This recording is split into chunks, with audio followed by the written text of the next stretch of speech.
बाद वक़ाल नबी सल्लल्लाहु अलैहि वसल्लम मन रा मिनकुम मुनकरन फलयुगय्यिरु बियदी फ़इन लम यस्तति फ़बिलिसानी फ़इन लम यस्तति फ़बिक़ल्बी व ज़ालिका ज़फ़ुल ईमान। सर्व स्तुती प्रशंसा तारीफ त्या अल्लाहसाठी, त्या ईश्वरासाठी जो या सृष्टीचा रचेता, आपल्या सर्वांचा निर्माता, या जगाचा शासक, स्वामी, मालक, पालक आणि धनी आहे। आणि ईश्वरातर्फे शांती नांदो त्याचे दूत आदरणीय हजरत मोहम्मद पैगंबर सल्लल्लाहु अलैहि वसल्लम साहेबांवर आणि त्या सर्व लोकांवर ज्यांनी मानव जातीच्या उन्नती करता आणि प्रगती करता कार्य केले आणि सर्वांना न्याय मिळावा या दृष्टिकोनातून एका अशा उत्कृष्ट आणि आदर्श समाजाची रचना केली। आजच्या या कार्यक्रमास उपस्थित आदरणीय मुफ्ती मोईज साहेब हे मराठवाड्याचे अमीर शरीयत आहेत आणि आज हा जो कार्यक्रम घेण्यात येत आहे तहफुज वक्फ कमिटीतर्फे त्याचे आमचे ते अध्यक्ष आहेत। त्याचबरोबर इथं All India Muslim Personal Law बोर्डचे महफूजुर रहमान फारुकी साहेब हे इथं उपस्थित आहेत आणि जियाउद्दीन सिद्दीकी साहेब मुस्लिम नुमाइंदा कौन्सिलचे हे देखील आपल्यासमोर उपस्थित आहेत आणि मी इंजिनियर वाजेद कादरी। आज परिषद घेण्याचा उद्देश काय मी हे आपल्या समोर ठेवेल।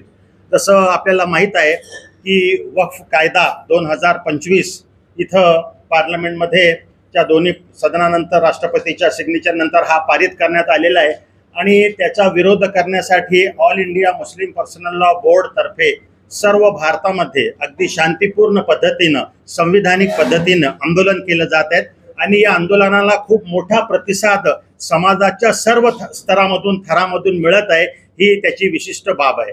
लक्षात असू द्या, आम्ही असं मानतो की हा जो कायदा आहे हा कायदा संविधानाच्या विरोधामध्ये आहे। संविधानाचा आर्टिकल 14 हे आपल्याला सांगतं की इथं भेदभाव करता येणार नाही, परंतु जेव्हा आपण वक्फ ऍक्ट मध्ये वक्फ बाय युजर असं लावता आणि हा फक्त म्हणता की फक्त वक्फसाठी लागू राहील आणि हिंदू संस्थानासाठी किंवा ख्रिश्चन संस्थानासाठी, इतर संस्थानासाठी नसेल, तर हे अगदी उघड आणि स्पष्ट उल्लंघन आहे आर्टिकल 14।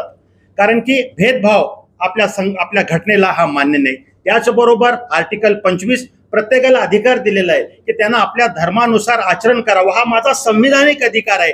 परंतु आपल्याला माहित आहे की इबादत आणि भक्ती ज्याला म्हणतात दोन प्रकारचे असतात। एक भक्ती शरीरानं मनुष्य करतो, नमाज पडतो, त्याचबरोबर दान धर्म याला फार मोठं महत्व आहे आणि वक्फ हा माझा अधिकार या दृष्टिकोनातून आहे की हा माझा शरीयतने दिलेला अधिकार आहे, हा माझ्या संविधानाने दिलेला अधिकार आहे की मी आपल्या अर्थानं, माझ्या पैशानं मी भक्ती करावी। आणि याच दृष्टिकोनातून ही वक्फची संकल्पना आहे की समाज कार्यासाठी कोणी एक आपली जमीन अशा प्रकारे दान करणं की मग त्या जमिनीचं ट्रान्सफर करता येणार नाही, ती जमीन खरेदी किंवा विक्री करता येणार नाही। हा जो डायनामिक कन्सेप्ट आहे रशीद मोहम्मद साहेबांनी जगासमोर प्रस्तुत केला आणि याच माध्यमातून शिक्षणाचं कार्य केलं गेलं। आपल्याला माहित आहे की इथं आपल्या मोठ्या प्रकारच्या मस्जिदी आहेत, मदरसे आहेत, दर्गा आहेत, खानका आहेत, अनेक ठिकाणी विहिरी आहेत, सडकासाठी जमीन दिली लोकांनी, अजून कितीतरी शाळा याच्यामध्ये आहेत, दवाखाने याच्यामध्ये आहेत आणि अशा प्रकारचं एक समाजकार्य वक्फच्या माध्यमातून होतं। आणि आपण पाहत आहोत की भारतामध्ये 9,40,000 एकरच्या जवळपास ही प्रॉपर्टी आहे आणि ही प्रॉपर्टी फक्त मुसलमानांकडे आहे असं नाही, इथं आपण पाहतो हिंदू संस्थानिक आहेत, त्यांच्याकडे खूप संस्थान आहेत, तिरुपती बालाजी अनेक संस्थान आहेत आणि त्यांच्याकडे ही प्रॉपर्टी आहे आणि त्या प्रॉपर्टीचं देखरेख करण्यासाठी आपल्या घटनेनं आर्टिकल 26 नुसार आपल्याला हा अधिकार दिलेला आहे की प्रत्येक धर्माचे जे लोक आहेत ते त्या धर्माचा तिथं त्याचा सर्व काही व्यवहार ते करण्यासाठी त्यांच्याकडं हा त्यांना अधिकार आहे। आता आपण पाहत आहोत की ह्या वक्फ ऍक्टच्या माध्यमातून माझा जो हा अधिकार आहे आर्टिकल 26 जो मला अधिकार देतो त्याच्यावर कुठेतरी गदा येत आहे आणि असं सांगितलं जातं की कलेक्टर साहेबांना पॉवर्स दिले जातील आणि जो माझ्या ह्याच्या अगोदर याला संपूर्ण नियंत्रण जे वक्फ बोर्डाचं होतं ते देखील सरकारचं नियंत्रण होतं। वक्फ बोर्ड म्हणजे काही मौलाना लोक तिथं नव्हते, हा सरकार माध्यमातून देण्यात येत होतं, परंतु काही स्पेशल राईट्स होते, ते राईट्स हिरावण्याचा प्रयत्न या माध्यमातून होत आहे।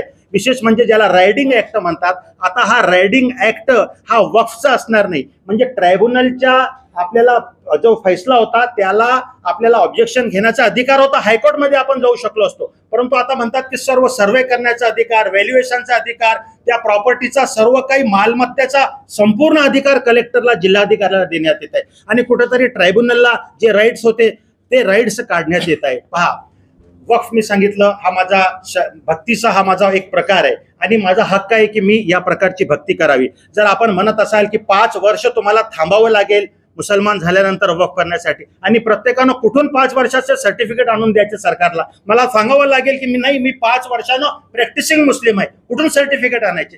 अशा प्रकारच्या अतिशय जाचक अटी याच्यामध्ये लावण्यात येत आहे. आणि कुठंतरी असं वाटतं की प्रयत्न याच्याद्वारे असा आहे की ही जी प्रॉपर्टी ही कुठंतरी सरकार याच्यावर त्याचं वाईट नजर आहे. आणि असं वाटतंय की अनेक जमिनी ज्या अतिक्रमणमध्ये आहेत, अनेक जमिनी ज्या सरकारच्या ताब्यामध्ये आहेत, आता हा ऍक्ट पारित झाल्यानंतर संपूर्ण मुस्लिम समाजाला याची भीती आहे की संपूर्ण वक्फच नष्ट होईल. म्हणजे माझा जो अधिकार आहे, एक भक्तीचा जो अधिकार है मला दिलेला है, इबादत का मुझे मेरा जो इख्तियार है उसी के ऊपर ये आ जा रही है.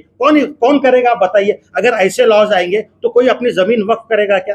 फिर यहाँ पर आप देखिए, पहिले हिंदू धर्माच्या लोकांनी मोठ्या प्रमाणावर जमिनी दिल्या, आता त्या जमिनीमध्ये कब्रस्तान आहेत. आता हे म्हणतात त्याचे पेपर आणा, हिंदूंचा ऍक्ट, हिंदूंनी दिलेल्या जमिनी चालणार नाहीत. अशा प्रकारचे जर आपण कायदे आणून सर्व समाजापुढे अडचण करत असाल, आणि जे करणारे, जे अतिक्रमण करणारे आहेत 12 वर्षानंतर त्यांना ताबा दिला जातोय, डिनोटिफिकेशन करून कलेक्टरला पाहिजे की त्यांनी त्याच्यावर पूर्ण त्यांचा अधिकार होईल. आता विचार करा, हे फक्त मी काही गोष्टी आपल्या समोर सांगितल्या. अशा प्रकारचे जर कायदे या माध्यमातून निर्माण करत आणि सरकार म्हणते ये उम्मीद है, हम ये कहते ये उम्मीद नहीं है, ये नाउम्मीद है हमारे लिए, आणि एक भ्रामक आहे. आपल्या सरकारकडे आपण पाहत आहोत, इसके अंदर एक भी मंत्री नहीं है, कोई कैबिनेट मिनिस्टर मुसलमान नहीं है, कोई आमदार मुसलमान नहीं है, पक्ष के अंदर कोई बड़ा नेता मुसलमान नहीं. इनको क्यों शौक आया है कि मुसलमान समाज के बहुत बड़े फायदे के लिए ये लोग काम कर रहे हैं? ये एक भ्रम है. हमको ऐसा लगता है कि इसके माध्यम से एक बहुत गलत फहमियां लोगों के अंदर पैदा होगी, हिंदू मुस्लिम तेढ निर्माण होगा, वक्फ की प्रॉपर्टी को नुकसान होगा. सबसे बढ़कर ये गैर संविधानिक आहे. यावर आपल्याला माहिती आहे 5 कोटी ईमेल्स आम्ही पाठवले आणि त्याचा काही फायदा झाला नाही. All India Muslim Personal Law बोर्डचे आमचं शिष्टमंडळ जॉईंट पार्लमेंटरी कमिटी समोर गेलं, त्यांना भेटलं, त्यांना सर्व काही गोष्टी सांगितल्या. हे सर्व करत असताना सुद्धा सरकार काहीच मानायला तयार नाही. आपल्याला माहिती आहे की आम्ही यासाठी फार आशावादी आहोत की आपल्यामध्ये विरोधी पक्षांनी खूप छान भूमिका बजावली आणि संसदेमध्ये आपण पाहिलं की त्यांनी अगदी उत्कृष्ट पद्धतीने यामुळं काय काय नुकसान होतात, हा संविधान विरोधी कसा आहे, हा अल्पसंख्याक विरोधी कायदा कसा आहे, हा शरीयत विरोधी कायदा कसा आहे, हे सर्व काही सांगितलेलं आहे.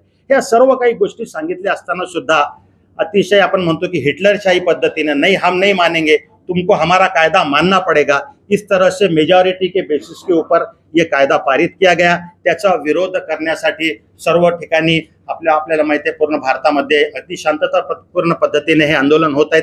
त्याचाच एक भाग म्हणून इथं आपल्या या औरंगाबाद शहरामध्ये आम्ही एका जाहीर सभेचं आयोजन 25 तारखेला रविवारी आमखास मैदान येथे केलेलं आहे. आणि असा प्रयत्न आहे की याच्या माध्यमातून कॉर्नर मीटिंग्स घेण्यात येत आहेत, जनजागृती करण्यात येत आहे की अगदी शांततापूर्ण पद्धतीनं माझा जो संविधानिक अधिकार आहे तो मी इथं ठेवावा, सरकारसमोर ठेवावा.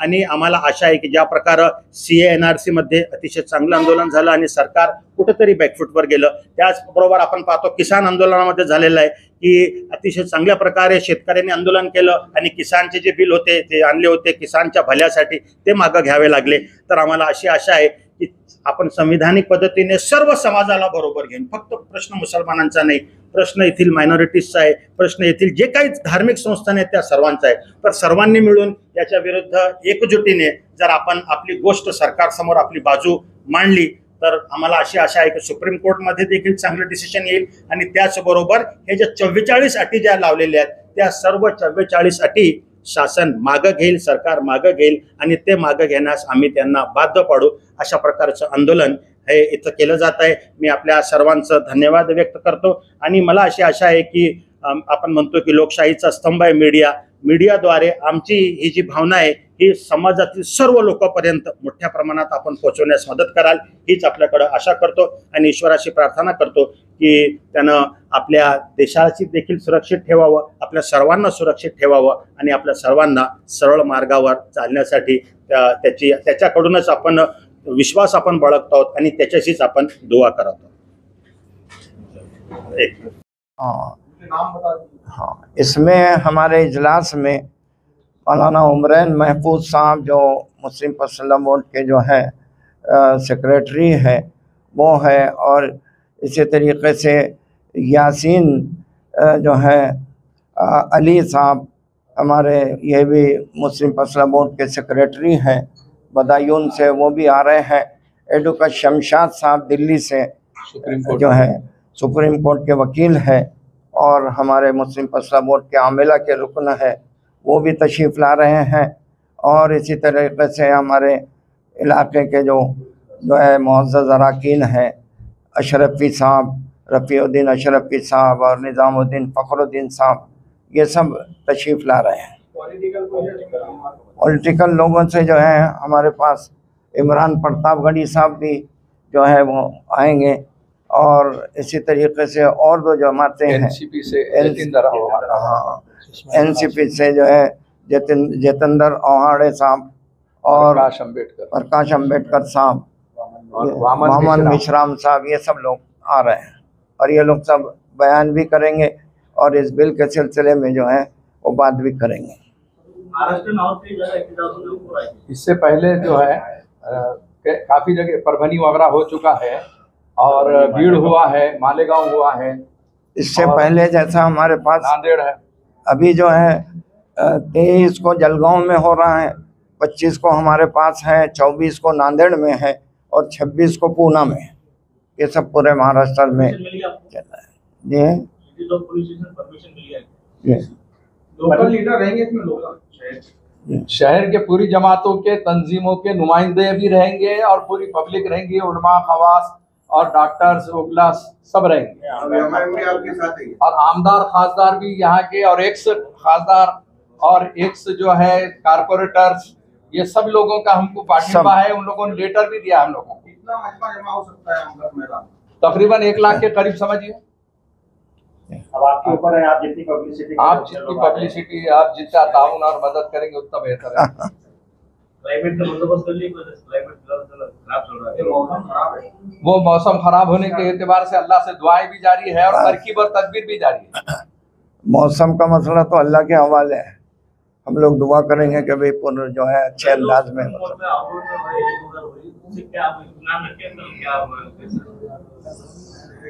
क्या मतलब सुप्रीम कोर्ट में जो कुछ हुआ है, हाँ, इससे तो हमको उम्मीद है कि डिसीजन हमारे हाथ में आएगा इंशाल्लाह। जो कुछ क्वेश्चंस उन्होंने पुटअप किए हैं, जोर से बोलो।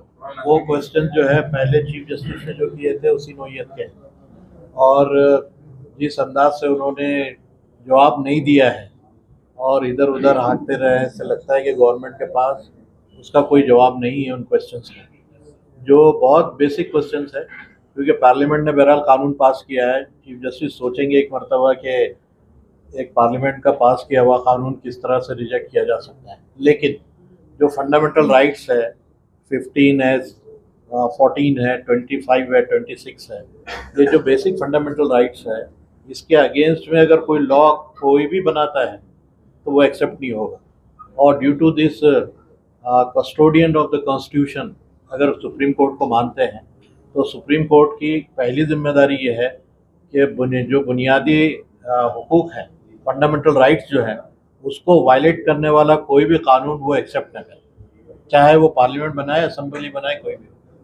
तो फंडामेंटल राइट्स कभी भी चेंज नहीं हो सकते, वो कॉन्स्टिट्यूशन का अटूट अंग है, उसको कोई तब्दील नहीं किया जा सकता। और हम समझते हैं कि ये जो नया कानून आया है ये फंडामेंटल राइट्स को वायलेट करता है, इसलिए सबसे ज़्यादा हम इसके ऊपर जोर देते हैं और सुप्रीम कोर्ट इंशाल्लाह हमारे हक में फैसला इंशाल्लाह। अभी हमारे वाजिद कादरी साहब ने आपके सामने प्रेस कॉन्फ्रेंस की गर्ज़ ग़ायत और मुस्लिम फैसला बोर्ड के बारे में मुख्तसर मालूमात आपके सामने रखी है। मैं आपको ये वाज़ेह कर देना ज़रूरी समझता हूँ कि मुस्लिम फैसला बोर्ड, जिसके बारे में आप लोगों को सबको मालूम होना चाहिए कि मुस्लिम फैसला बोर्ड ये सिर्फ किसी एक जमात या एक फ़र्द से ताल्लुक़ नहीं रखता है, बल्कि मुस्लिम तमाम तंजीमें, जमातें जिस अंदाज में भी मुल्क में काम कर रही हैं, उनका एक मुत्तफ़क़ा प्लेटफार्म है। और इसका मकसद ये है कि भाई हुकूमत हमारे अपने मजहबी उमूर में अगर कुछ मुदाखलत करे या दस्तूर के ख़िलाफ़ अगर कोई कानून बने तो उसके मुस्बत अंदाज में बग़ैर किसी इश्तियाल अंगेज़ी के जो है उसका रद्द किया जाए और दस्तूरी हक़ जो मुसलमानों को और तमाम अक़लियतों को दिए गए हैं उसका तहफ़्फ़ुज़ किया जाए। अभी ये जो बिल राज्यसभा और लोकसभा में पास हुआ, इस बिल के सिलसिले में मुस्लिम पर्सनल बोर्ड ने हर एतबार से नुमाइंदगी की और इस बिल के दस्तूरी ख़िलाफ़ होने और मजहबी एतबार से ख़िलाफ़ होने को तहरीरी अंदाज में, तकरीरी अंदाज में बयान किया, हुकूमत के सामने रखा, लेकिन फिर भी ये बिल पास हो गया और कानून बन गया। तो अब मुस्लिम पर्सनल बोर्ड ने यह तय किया कि जब तक कि ये बिल वापस नहीं हो जाता हम पुरअमन तरीक़े से पूरे मुल्क में एहतजाज करेंगे। इस वजह से ये आपको मालूम होना चाहिए कि इसमें इश्तियाल अंगेज़ी या मुसलमानों को हुकूमत के ख़िलाफ़ मुश्ताइल करना या मुकाबला आराई या हिंदू मुस्लिम का मसला, ये कोई मसला हमारे पेश नज़र नहीं है। पुरअमन तरीक़े से हम हुकूमत को ये बावर कराना चाह रहे हैं कि ये बिल हमारे मज़हब के ख़िलाफ़, कानून के ख़िलाफ़ है, इस वजह से इसको रद्द किया जाना चाहिए। यह हमारा मुस्लिम पर्सनल बोर्ड का जो है ये एक मकसद है। इस मकसद के तहत हम लोग ये 25 मई को यहाँ इजलास ले रहे हैं और उस सिलसिले में जैसे मुल्क के नाम पर यहाँ आएंगे मुस्लिम पर्सनल बोर्ड के ज़िम्मेदार और इस मुल्क के सिलसिले में सारी वजाहत आवाम के सामने रखेंगे। ये आपको बतलाना मैं अपना हक समझता था, इस वजह से हमने मुख्तसरन आपके सामने बात रखी है। सेकुलर पार्टियों के लिए मध्ये आमच्या जे जबाबदार जे व्यक्ती आहेत त्यांनी आपल्यासमोर काही ब्रीफिंग केलेली आहे। महत्त्वाची गोष्ट त्यांनी सांगितली की All India Muslim Personal Law Board हे एक सर्व धर्मीय याच्यामध्ये लोक सामील आहेत। 132 संघटना त्यांचा पाठिंबा आहे। मुस्लिम संघटना राष्ट्र याच्यामध्ये जमात इस्लामी, जमातुल उलमा, रजा अकॅडमी, अहले सुन्नतुल जमात, अहले हदीस, जेवढे काही मोठे मुस्लिम संघटना आहेत, धार्मिक संघटना ते देखील आहेत आणि त्याचबरोबर इतर पक्षांचं देखील समर्थन आपल्याला आपण पाहत आहोत की आहे आणि सर्व पक्षीय समर्थन आहे। म्हणजे सरकारला सोडून जेवढे काही पक्ष आहेत ते सर्व पक्ष, राजकीय पक्ष देखील याचं इथं समर्थन करत आहेत। त्याचबरोबर दुसरी महत्त्वाची गोष्ट आपल्या समोर आली की काही विरोध करण्यासाठी विरोध करणं हे नाहीये, कारण की कायदा असा निर्माण केला जाते की त्याच्यामुळे वक्फवरच प्रश्नचिन्ह निर्माण होत आहेत। वक्फ मंडळाचे जे काही वाईट कारोबार असतील त्याच्या विरुद्ध आमचं आंदोलन चालू आहे, परंतु आता प्रश्न त्या वक्फच्या संपूर्ण जो एक कन्सेप्ट आहे त्याच्यावर आहे। प्रश्न हा संविधानावर आहे, प्रश्न हा माझ्या मूलभूत अधिकारावर आहे आणि त्यासाठी आम्हाला असं वाटतं की सर्व जे संविधानप्रेमी लोक आहेत, देशाचे जे नागरिक आहेत, त्यांनी यासाठी एकजूट झालं पाहिजे। आजची प्रेस कॉन्फरन्स घेण्याचा मागचा उद्देश हाच देखील आहे। मी आपल्या सर्वांचा आभार व्यक्त करतो, आपण इथं आलात आणि आम्हाला अशी आशा आहे की हा जो संदेश आहे, जो संदेश इथं आपल्या समोर ठेवण्यात आला की हा फक्त मुसलमानांचा लढा नाही, कायद्याला पळवाट असतात, कायद्याने नैतिकता निर्माण केली जात नाही, म्हणून आम्ही फक्त त्या कायद्याचा विरोध करायचा म्हणून विरोध करत नाही। हा प्रश्न फक्त वक्फ पुरता नाही, हा प्रश्न देशाच्या संविधानाचा आहे। यावर आपण प्रत्येकानं समजलं पाहिजे आणि समाजापर्यंत हा चांगला हा जो संदेश आहे आपल्या संविधानाला वाचवण्याचा आणि आपल्या अधिकारांचं रक्षण करण्याचा, एका कम्युनिटीला गुलामीपासून जाण्यासाठी वाचवण्याचा, यासाठी आपण सर्व सहकार्य कराल अशी आम्हाला आशा आहे।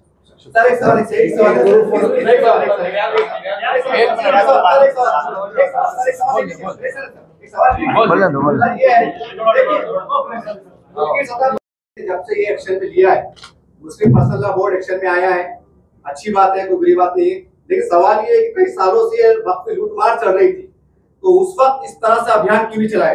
ये बहुत बड़ा सवाल। जब भी शरीयत थी, जब भी सब मामले थे, ये आइन टाइम पे जब मोदी एक्शन में ले रही, ठीक है, गलत है, अपनी जगह दुरुस्त है। तो आज मुसलमान जो पहले लूटमार हो रही थी, उस वक्त आपने मनज़म तरीके से इस तरह से लाएमन तैयार क्यों नहीं किया? सबसे बड़ा सवाल, मेरा सवाल नहीं कि आवाम का सवाल। देखिए, इससे पहले आपने देखा होगा कि वक्फ बचाओ तहरीकें चली और आज भी जिंदा है, और हर इलाके में मुसलमानों ने अगर गलत होते हुए वक्फ को चाहे अंदर के लोगों ने लूटा या बाहर के लोगों ने लूटा है, तो उसके खिलाफ में आवाज हर जमात ने उठाई, जमात इस्लामी ने उठाई, जमातुल उलमा ने उठाई, पर्सनल लॉ बोर्ड ने उठाया है। ऐसा नहीं है कि ये कौम सो रही है या इसके जिम्मेदार सो रहे हैं। हर वक्त का आप उठाकर देख लीजिए तारीख को, अब ये रहा ये कि आपका बोलना ये कि इस वक्त खालिस इसको उठाया जा रहा, ऐसा नहीं है। ये जहां जहां जिस इलाके में वक्फ बोर्ड में घपला हुआ उसको उजागर करने के लिए लोग समाज के आते रहे। इसमें मैं ये अर्ज कर रहा हूँ कि वक्फ एक्ट हमारा जो अभी एहतजाज है वो इस जो अमेंडमेंट एक्ट के खिलाफ है, जो कि पूरा का पूरा जो 44 जो उनके तरमीमात है या अमेंडमेंट्स है वो हमारे बेसिक फंडामेंटल्स के खिलाफ पड़ रहे हैं, इसलिए हम उसके खिलाफ। जो लॉ 54 में बना था, जो लॉ 95 में बना था, अमेंडमेंट एक्ट जो 2013 में बना था और उसके बाद अब ये अमेंडमेंट आया है, तो 2013 के अमेंडमेंट को क्यों गवर्नमेंट एक्सेप्ट नहीं कर रही है, मेरी समझ में नहीं आ रहा। वो अमेंडमेंट खुद बीजेपी वगैरह ने एक्सेप्ट किया था, बीजेपी वगैरह ने एक्सेप्ट किया था, उनके बड़े बड़े लीडर्स उस वक्त अपोजिशन में मौजूद थे, उन्होंने सहमति से उसको पारित किया था। लेकिन वो अमेंडमेंट को छोड़कर ये नया अमेंडमेंट उम्मीद दिलाकर जो किया जा रहा है, ये अमेंडमेंट हमारे लिए सबसे ज़्यादा नुकसानदेह, स्पेशली जो चार जो यानी आउट ऑफ 44 जो 4 मुद्दे हैं, वह बाय यूजर्स, नॉन मुस्लिम का शमूलियत और वक्फ प्रॉपर्टी को एज ए कलेक्टर डिक्लेयर करना और लिमिटेशन एक्ट, ये सबसे ज़्यादा डेंजरस है इस लॉ के लिए। और इस लॉ के अंदर वक्फ के लिए तो हम समझते हैं कि इसके खिलाफ हमको खड़े होना चाहिए। स्टेक होल्डर हम लोग हैं, ये हमारे आबा अजदाद की खून पसीने की कमाई है, किसी के जागीर नहीं है, ये किसी की जागीर नहीं है, ये मुस्लिम जो आबा अजदाद थे हमारे, उनकी पर्सनल प्रॉपर्टी है जो पब्लिक के लिए वक्फ की गई है, जो लोगों को समाजी एतबार से, मजहबी एतबार से मदद के लिए ये प्रॉपर्टी दी गई है। इसलिए स्टेक होल्डर होने की वजह से हमारा ज़्यादा हक बनता है कि हम अपनी राय रखें और अपने बारे में ज़्यादा बात करें। शुक्रिया अदा करेंगे। 25 तारीख बरोज इतवार 6 बजे से 10 बजे तक के आम खास मैदान के अंदर all India Muslim Personal Law board के ज़ेरे एहतमाम एक अजीमुशान इजलास आम लिया जा रहा है। हम बिरादरान इस्लाम के साथ साथ बिरादरान वतन को भी इंसाफ पसंद हमारे हिंदू, मुस्लिम, सिख, ईसाई तमाम मसलक के तमाम मज़ाहिब के लोगों से अपील करते हैं कि उसमें अपने इलाकों से भरपूर तामुन दे और कसीर तादाद में जमा होकर इस इजलास आम को कामयाब बनाने की कोशिश करें। प्रोग्राम हो रहा है, ये इसमें हमारी गुजारिश ये है कि भाई ये सारे पूरे अक़लियतों का मसला है। आज मुसलमानों के बारे में ये बात हो रही, कल को जो है सिखों के और ईसाइयों के सभी के कब्रस्तानों और सभी की इबादतगाहों का जब मसला आएगा तो उस वक्त उनको भी बेदार होना पड़ेगा। इस वजह से हमारी अपनी गुजारिश ये है कि इस 25 तारीख के प्रोग्राम में ये लोग सब शरीक रहें और 25 तारीख का जो प्रोग्राम है इसको मजहबी रंग न दिया जाए, बल्कि ये एक जो है अक़लियतों की आवाज़ है जुल्म के खिलाफ। ये जो कानून बना है ये हमारे मुसलमानों पर जुल्म है, मुसलमानों की औकाफी ज़मीनों को हड़प कर लेना है और मुसलमानों की जितनी ज़मीनें हैं उनको जो है हुकूमत हथियाना चाहती है। 70% जो है औकाफ की ज़मीनें गवर्नमेंट के कब्ज़े में है, गवर्नमेंट के दफातर बने हुए हैं।